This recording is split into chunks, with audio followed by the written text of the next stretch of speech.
حبايب قلبي عاملين ايه؟ يا رب تكونوا بخير وصحة وستر من رب العالمين. احنا عندنا اكلة بسيطة النهاردة بس طعمها تحفة. هتاكليها بقى ببيض مسلوق، هتاكليها حاف كده من غير اي حاجة، هتاكليها ببطاطس شيبسي. هي اكلة لطيفة وظريفة وبصي زي العسل زيكم بالظبط. شفت المنظر وشفت الحلاوة، انت هتطلعي احسن من كده كمان واحسن مني مليون مرة. انا الوقت عملتها وعملت معاها بيض، فانت بقى شوفي هتعملي معاها بطاطس، هتعملي معاها اي حاجة تريحك. هنخش بقى نشوف احنا عملنا ايه. معلقتين كده سمنة بلدي محترمين، او عندكيش سمنة بلدي زي اللي انا حطيتها دي حطي سمنة نباتي، حطي زبدة، حطي زيت، حطي الموجود عندك اي حاجة. انا حطيت معلقتين سمنة بلدي ومعلقة زبدة كده، ونزلت عليهم ببصلة وهنحمرها كده مع بعض، بس مش هنحمرها قوي يعني، هنخليها سفري بسيط كده عشان احنا عايزين التسكيرة بتاع البصلة تبقى في الرز بتاعنا ويبقى طعمه ممتاز. وهننزل عليه بكوباية اللهم صل على النبي، شعرية. هننزل عليه بكوباية شعرية ونحمرها بالطريقة دي. بعد ما تحمرها بالطريقة دي طماطمية مبشورة. ما تجيبيش صلصة بقى وتحطيها علشان ما تبقاش حامية قوي، ابشري طماطمية وانت واقفة كده، او قطعيها قطع صغيرة خالص خالص بالسكينة. لو انت ما عندكيش مبشرة هتطلع معاكي بنفس الطريقة دي عشان تدينا تسكيرة مع البصلة لشوية الرز المحترمين بتوعنا. عندنا بقى كركم، فلفل اسمر، كمون، ملح، كزبرة ناشفة. فلفل اسمر، كمون، ملح، كركم، كزبرة ناشفة.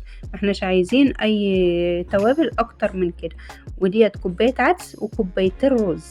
احنا عارفين ان الرز بتاعنا مع العدس بنغسله سوا كده ونولع عليه ونطبخه عادي، ده عادي زيه برضو، بس احنا بنزود له شوية الاضافات دول عشان يديله طعم ومذاق جميل. تيجي تاكليه كده تلاقي النكهة كده مقابلاكي قبل ما تحطي المعلقة بوك، وتبقى طعمه تحفة. هتجربيه ان شاء الله وهتعمليه دايما. ودي معانا كوباية لبن، دي اختياري، عايزة تزودي القيمة الغذائية بتاعة الرز بتاعك حطي فيه كوباية لبن. وعلى فكرة بيخلي لون الرز فاتح وحلو، وفي نفس الوقت بيديله طراوة مع سوية، هتلاقيه طعمه حلو خطير يعني. هتجربيه ومش هتحكمي الا لما تدوقيه. وننزل عليهم بكوبايتين ميه. احنا عارفين ان الرز البلدي بتاعنا ما هو زي الرز البسمتي. الرز البلدي بياخد كوبايه رز بتاخد قبلها كوبايه ميه، لكن البسمتي كوبايه رز بتاخد قبلها كوبايتين ميه. شوفي بقى مفلفل زي السكر، زي بص عايز يتاكل، هو عايز يتاكل كده وخلاص، هو مش عايز اي حاجه الا يتاكل. شفتي بقى الجمال والروعه والحلاوه والطعمه. انت هتعملي احسن مني مليون مره.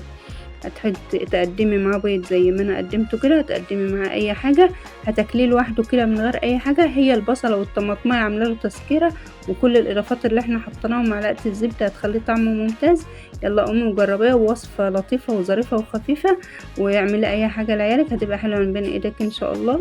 لو الفيديو عجبك اعملي لايك واشتراك للقناه وفعلي زر الجرس عشان يوصلك كل جديد. مع السلامه في فيديو جديد ان شاء الله. باي.